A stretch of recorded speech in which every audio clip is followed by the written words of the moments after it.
नारायणं नमस्कृतं नरं चैव नरोत्तमं देवीं सरस्वतीं व्यासं ततो जयदेमुदीरयेतं नष्टप्रायेषु भद्रेषु नित्यं भागवत सेवया भागवतम् उत्तम श्लोके भक्तिर्भवति नैष्ठिकी।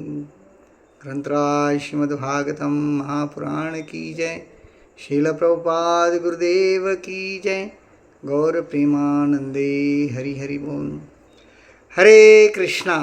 एक बार पुनः आप सभी भक्तों का हार्दिक स्वागत है और आप सभी भक्तों का हृदय से मैं धन्यवाद आभार व्यक्त करता हूँ कि पूरे विश्व से हजारों भक्तों ने जो मेरे एक्सीडेंट के समय में जो भगवान के चरणों में प्रार्थना की, उसी प्रार्थना का फल है कि एक बार पुनः मैं आप सभी की सेवा में उपस्थित हूँ।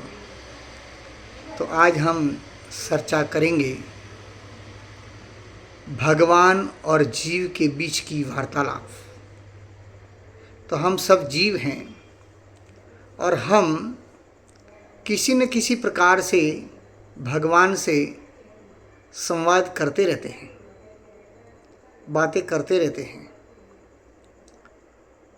तो कई बार मन में प्रश्न उठता है कि भाई हम भगवान से कई बार प्रार्थनाएं करते हैं, बातचीत करते हैं, फिर वो हमारी सुनता क्यों नहीं है। तो इसी विषय को लेकर के आज हम चर्चा को आगे बढ़ाने जा रहे हैं। तो जीव जो हैं भगवान से कहता हैं, एक बात मैं पूछूं तो ही। जीव कहता है कि हे भगवान, एक बात मैं पूछूं तो ही, मैं तुमसे एक बात पूछ रहा हूँ। एक बात मैं पूछूं तो ही, कारण कवन विचारो मोहि। कारण कवन विचारो मोहि। तो जीव कहता है कि भगवान, एक बात मैं तुमसे पूछना चाहता हूँ कि आखिर आपने मुझको क्यों भुला दिया। क्या कारण है कि आपने मेरे को बिल्कुल अपने से इतना दूर क्यों कर दिया। तो जीव भगवान के चरणों में प्रार्थना करते हुए कहता है, हे नाथ सकल साधन में ही ना। हे नाथ सकल साधन में ही ना, कीनी कृपा जानी जन दीना। तो जीव कहता है कि भगवान देखो, आप तो मेरी स्थिति को जानते हैं कि मेरे अंदर न भक्ति है, न कोई मैं साधना कर पाता हूँ। मैं सभी प्रकार के साधनों से हीन हूँ, क्योंकि मेरे से साधन भजन होता ही नहीं है। तो ऐसा कोई साधन मैंने किया ही नहीं जिसके बल पर मैं आपके दर्शन कर सकूं। तो ऐसे में साधक भगवान से पूछ रहा है कि हे प्रभु, आपके हमारे मिलन में इतनी देरी क्यों हो रही है। आखिर क्या कारण है। मैं तड़प रहा हूँ, तरस रहा हूँ आपके दर्शन पाने के लिए, एक झलक पाने के लिए। आप क्यों प्रकट नहीं होते। मेरे पुकारने पर भी हे भगवान आप क्यों नहीं आते हैं। हाँ, तो आप आखिर इतना क्यों तरसाते हो। तो इस प्रकार के अनेक अनेक प्रश्न हमारे मन में उठते हैं। तो भगवान कहते हैं कि देखो भाई, तरसाने में तुम्हारा हित है, क्योंकि कोई वस्तु इतनी सहजता से, सरलता से, इजी वे अगर मिल जाए तो उसकी कोई वैल्यू या कीमत नहीं रहती है। तो जीव जो हैं बारंबार भगवान के चरणों में प्रार्थना करता है, निवेदन करता है कि प्रभु आप कृपा कीजिए, क्योंकि आप करुणा के सागर हैं।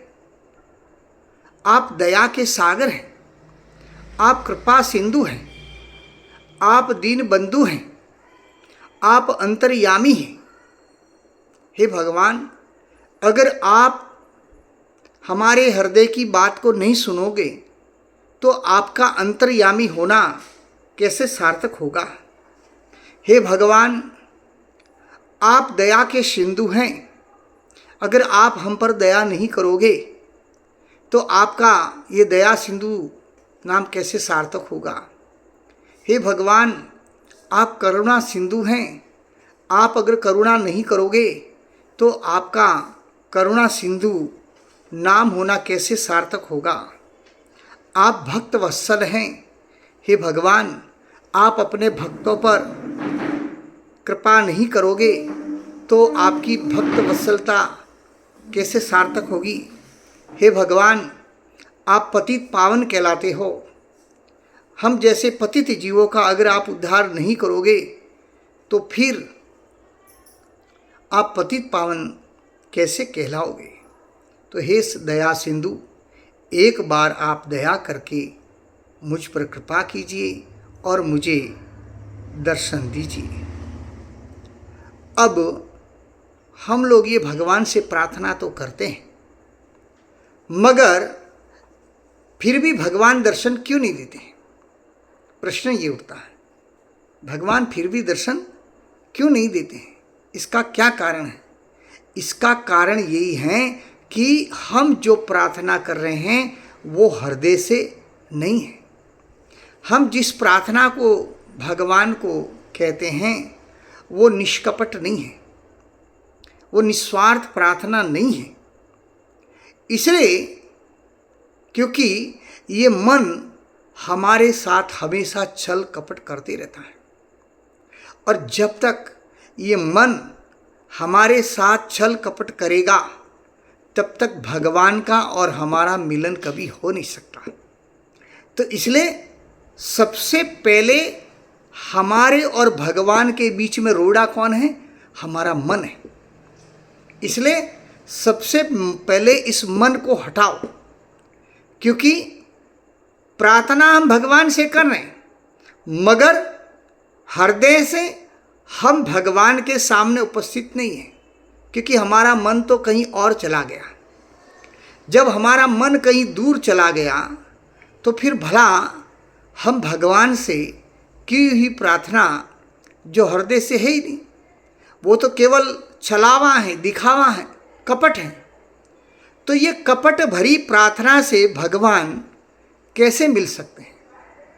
तो इसलिए सबसे पहले अपने मन को लताड़ो, अपने मन को डांटो। भक्ति सिद्धांत सरस्वती महाराज कहते हैं कि प्रतिदिन इस मन को झाड़ू जूते चप्पल से मारो, क्योंकि ये मन के कारण ही सारा बखेड़ा है। ये मन की संचलता के कारण ही अब तक हम इतने दुखी हैं। अगर इस मन को आपने सीधा कर दिया या इस मन को भगवान के और हमारे बीच से हटा दिया तो हमारा काम तुरंत बन जाएगा। अब कोई कहे भाई मन को कैसे हटाएं, तो देखो अपने मन से कहो कि हे दुष्ट मन, तेरी कपट भरी प्रार्थना करने से क्या भला अंतर्यामी भगवान प्रसन्न हो सकते हैं क्या? कभी नहीं हो सकते। क्यों? क्योंकि वो अंतर्यामी परमात्मा के रूप में हमारे हृदय में बैठे हैं और वो हमारे हृदय के भावों को जानते हैं। क्योंकि अंतर्यामी परमात्मा होने के कारण वो जानते हैं कि हम जिस प्रार्थना को कर रहे हैं वो निष्काम नहीं है, क्योंकि हमारे हृदय में अनेक प्रकार का कपट छल भरा हुआ है। और इसी के कारण भगवान हमारी की हुई प्रार्थना, जिसमें भगवान के प्रति न तो हमारी श्रद्धा है, भगवान के प्रति न पूर्ण विश्वास है, न भगवान के प्रति प्रेम है। और जब तक भगवान के प्रति श्रद्धा विश्वास रूपीणो तो जब तक हमारा श्रद्धा विश्वास और भगवान के प्रति प्रेम नहीं होगा तब भला अंतर्यामी परमात्मा भगवान हमारी प्रार्थना को कैसे सुन सकते हैं। इसलिए हे दुष्ट मन, बिना प्रेम से की हुई प्रार्थना को भला भगवान कैसे सुन सकते हैं। जब उस प्रार्थना में प्रेम ही नहीं है, फिर ऐसी प्रार्थना को करने का क्या फायदा, क्या लाभ। क्योंकि भगवान स्वयं गीता में कहें, ये यथा माम प्रबदन्ते तास्थे भजाम्यहम, जो जिस प्रकार से जिसने भाव से जैसे भजता है उसी के अनुसार मैं उसको फल प्रदान करता हूँ। तो जो मेरे को जैसे भजेगा उसी के अनुसार मैं उसको भजूंगा, उसी के अनुसार उसको फल प्रदान करूंगा। ये भजंती तू माम भक्त्या मई ते तेसु चाप्यहम। तो ये भगवत गीता के 4 अध्याय का 11वां श्लोक और 9वें अध्याय का 29वां श्लोक। तो भगवान कहते भाई देखो, तुम जैसा व्यवहार करोगे उसी के अनुसार मैं फल प्रदान करूंगा। तो इसलिए हमें अपने मन को डांटना चाहिए कि हे दुष्ट मन, भगवान तो दया सिंधु हैं, कृपा सिंधु हैं, मगर वो दया सिंधु कृपा सिंधु होते वे भी वो हम पर दया क्यों नहीं कर रहे हैं।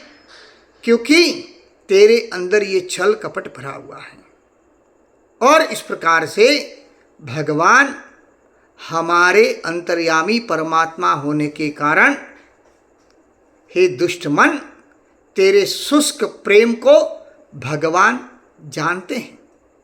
जब तक तू मन विशुद्ध प्रेम और सदा विश्वास की डोरी तैयार नहीं करेगा, तब तक भगवान कभी भी नहीं मिल सकते। क्योंकि हे दुष्ट मन, भगवान तो प्रेम की डोरी से तुरंत ही खींचे चले आते हैं। क्योंकि हे मन, जब तक तू संसार के चक्कर लगाएगा, जब तक हे दुष्ट मन तू काम क्रोध के लोभ में फंसा रहेगा, जब तक हे मन तू इस असार सार संसार में लगा हुआ रहेगा, तब तक कुछ भी फायदा होने वाला नहीं है। तो इसलिए अब तू जब तक असार संसार में फिरता रहेगा, तब तक भगवान हरि के चरणों में तेरा प्रेम कभी हो नहीं सकता। तो इस प्रकार से तू अब माया रूपी फांसी में जब तक फंसा हुआ है, तब तक भगवान हरि के आश्रय को तू स्वीकार नहीं कर सकता। क्योंकि ये माया हमेशा हमें भगवान से दूर करती है। तो इसलिए संभल हे मन, तू हट यहाँ से, तू दूर भाग जा। क्योंकि तेरे ही कारण मैंने अपने कितने ही जन्मों को व्यर्थ में गंवा दिया। तेरे ही कारण हे दुष्ट मन, मैंने अपने कितने ही जन्मों को व्यर्थ में गंवा दिया। इसलिए हे दुष्ट मन, तेरी झूठी विनती अब भगवान सुनने वाले नहीं हैं। क्योंकि भगवान हरि तेरी कपट भरी प्रार्थनाओं को समझते हैं, वो जानते हैं। इसलिए अंतर्यामी भगवान के चरणों में तेरी प्रार्थना करने का कोई लाभ नहीं है। क्योंकि भगवान तो प्रेमी हैं और प्रेमी भक्त के बुलाने से तुरंत ही आ जाते हैं। और अगर भगवान के प्रति प्रेम है तो वे तो भगवान हरि विश्वंबर हैं। भला उनसे कुछ मांगने की क्या आवश्यकता है? हाँ? क्योंकि जहाँ प्रेम होता है वहाँ कुछ मांगने की आवश्यकता नहीं है, मांगने से पहले ही वो अपने आप दे देता है। तो इस प्रकार से हमें अपने मन को डांटना चाहिए। मन के साथ में ये हमारी बुद्धि, ये भी कुछ कम नहीं है। हम अपनी बुद्धि के द्वारा अनेक अनेक प्रकार के तर्क वितर्क करते रहते हैं और हम अपनी बुद्धि और इंद्रियों के द्वारा हम हमेशा भगवान से बहिर्मुख होकर के ही कार्य करते हैं। तो ये हमारी इंद्रियां और जो मन और बुद्धि हैं, इन सब को लताड़ना पड़ेगा, इन सब को डांटना पड़ेगा। तो अब देखो, हमें अपनी इंद्रियों को भी कहना पड़ेगा कि हे इंद्रियों, तुमको नमस्कार है। हे इंद्रियों, अब तुम भी जाओ, क्योंकि हे इंद्रियों, तुमने विषय वासनाओं में मुझे बहुत फंसाया है। क्योंकि हे इंद्रियों, तुम्हारा तो हमेशा आकर्षण वही होता है जहाँ विषय भोग की वस्तुएं प्राप्त होती हैं। तुम हमेशा मुझे उसी दलदल में फंसाना चाहती हो। हाँ, और तुम्हारे ही कारण हे इंद्रियों, तुम्हारी मांग को पूरी करते करते कितने ही जन्म चले गए। ये आंखें ऐसे दृश्य को देखना चाहती हैं जो देखना नहीं चाहिए। ये कान ऐसे संगीत को सुनना चाहता है जो सुनना नहीं चाहिए। ये जीभ ऐसी चीज़ों को खाना चाहती हैं जो नहीं खाना चाहिए। तो इस प्रकार से हे इंद्रियों, तुम तो वहीं जाओ जहाँ वासना होती हैं। अब तुम्हारा भला यहाँ कोई काम नहीं है, क्योंकि अब मैंने भगवान हरि के चरण कमलों का आश्रय ले लिया है। अब हे इंद्रियों, अब तुम्हारे जाल में मैं फंसने वाला नहीं हूँ। अब तुम्हारा दाव चलेगा नहीं। तुमने कितने जन्मों से मुझे फंसाया। और हे बुद्धि, देखो हे बुद्धि, अब मैं तुमको भी नमस्कार करके तुमको भी यहाँ से जाने के लिए कह रहा हूँ, क्योंकि पहले से ही तेरे द्वारा हे बुद्धि दिए हुए ज्ञान के कारण मैं संसार सागर में डूबता रहा है। और ऐसे संसार सागर में डुबाने वाले ज्ञान को देने वाली हे बुद्धि, अब तू मुझसे दूर ही रहे, क्योंकि तेरी बुद्धि के द्वारा दिया हुआ ज्ञान हमेशा मुझे भगवान से दूर ही करता रहा। इसलिए अब मैं तेरी बातों में आने वाला नहीं हूँ। तो इस प्रकार से अगर हम भगवान के चरणों में प्रार्थना करेंगे तो भगवान तो बड़े दयालु हैं, कृपालु हैं। क्योंकि कोई जीव कितना भी गिरा हुआ हो, कितना भी पतित हो, भगवान बड़े दयालु हैं।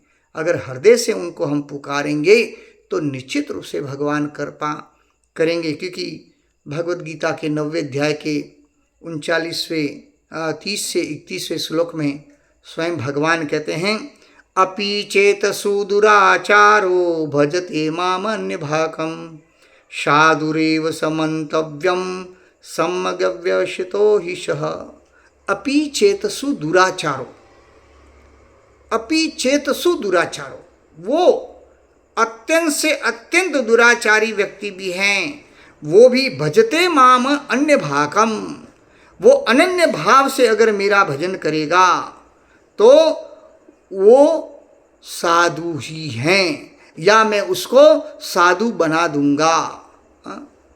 अपि चेतसु दुराचारो, तो कितना भी दुष्ट स्वभाव वाला व्यक्ति भी है, अगर अनन्य भाव से भगवान की शरण को ग्रहण कर लें तो निश्चित रूप से भगवान आगे क्या कहते, ऐसे व्यक्ति को क्या करूँगा, क्षिप्रम भवति धर्मात्मा स्वशांति निगच्छति कौन्ते प्रति जानहि न मे भक्त प्रणिष्यति। देखिए भगवान यहाँ एक बहुत बड़ी ऊंची बात बता रहे हैं, और वो भी किसके माध्यम से कह रहे हैं, अर्जुन के माध्यम से। क्या कह रहे हैं कि हे अर्जुन, कौन्ते प्रति जानहि न मे भक्त प्रणिष्यति। हे अर्जुन, तुम घोषणा कर दो। क्या घोषणा कर दो, क्षिप्रम भवति धर्मात्मा, ऐसे अधम से अधम पापी दुष्ट आत्मा भी अगर मेरी शरण में आ जाएं तो भगवान कहते क्षिप्रम भवति धर्मात्मा, मैं उसे महात्मा बना दूंगा, धर्मात्मा बना दूंगा, सुशांति निगच्छति, और वो अपने जीवन में शांति आनंद को प्राप्त करेगा। इसलिए अर्जुन, तुम निश्चयपूर्वक घोषणा कर दो कि मेरा भक्त कभी नष्ट नहीं हो सकता। और एक बार जो व्यक्ति भगवान की शरण में आ जाता है तो भगवान उसे कभी छोड़ते नहीं हैं। क्योंकि एक बार भगवान की शरण में जो जीव आ गया तो अपने आप ही भगवान अपनी दया की दृष्टि से, कृपा की दृष्टि से उसे ऐसा धर्मात्मा बना देंगे, ऐसा महात्मा बना देंगे कि सर्वत्र उसकी पूजा होगी, प्रतिष्ठा होगी। तो हमारे इस्कॉन में आप देख सकते हैं जितने भक्त हैं, इनके बैकग्राउंड को अगर देखेंगे तो एक समय ये सारे दुरात्मा थे, मगर भगवान के शरण में आने में से ये सब धर्मात्मा बन गए, महात्मा बन गए, ये संत भक्त बन गए। तो इसलिए हम वाल्मीकि जी का उदाहरण तो त्रेता युग का सुनते हैं कि वो एक डाकू, रत्नाकर डाकू के रूप में थे, मगर भगवान की कृपा से वो वाल्मीकि बन गए और भगवान राम के चरित्र को लिखा। तो ये तो त्रेता युग की बात है। मगर कलयुग में तो आज घर घर में रावण हिरण्याकशिपु हैं, और वही रावण हिरण्याकशिपु जैसे लोग, कंस जैसे लोग, अपि चेतसु दुराचारो, कितने भी अधम दुष्ट थे, मगर भगवान कृष्ण की कृपा से क्षिप्रम भवति धर्मात्मा साधुरेव समन्यते। और भगवान ने अर्जुन से घोषणा कर दी कि आने वाले समय में ये सारे साधु बन जाएंगे जो भी मेरी शरण में आएगा। तो इसलिए भगवान की शरणागति का बड़ा ही सरल साधन है। भगवान के पवित्र नाम का जप कीजिए। हरे कृष्णा कृष्ण कृष्ण हरे हरे, हरे राम राम राम हरे हरे। तो ये महामंत्र ताड़नहार मंत्र हैं कलयुग का। आप इसका जप कीजिए और अपने जीवन को सफल कीजिए। प्रार्थनापूर्वक, हृदयपूर्वक जप करेंगे तो निश्चित रूप से आपकी प्रार्थना को भगवान स्वीकार करेंगे और आपकी प्रार्थनाएं कभी व्यर्थ नहीं जाएंगी। जो भगवान के हमारे बीच में जो दूरी है, वो दूरी का एक ही कारण है कि हम छल कपट से प्रार्थना करते हैं। जैसे एक बार प्रभुपाद जी को भक्तों ने पूछा कि प्रभुपाद, भगवान के और हमारे बीच में इतनी दूरी क्यों है? भगवान हमें कब मिल सकते हैं? तो प्रभुपाद ने कहा 1 मिनट। प्रभुपाद ने क्या कहा? 1 मिनट। तो भक्तों ने सोचा कि शायद प्रभुपाद ने हमारे प्रश्न को ठीक से सुना नहीं।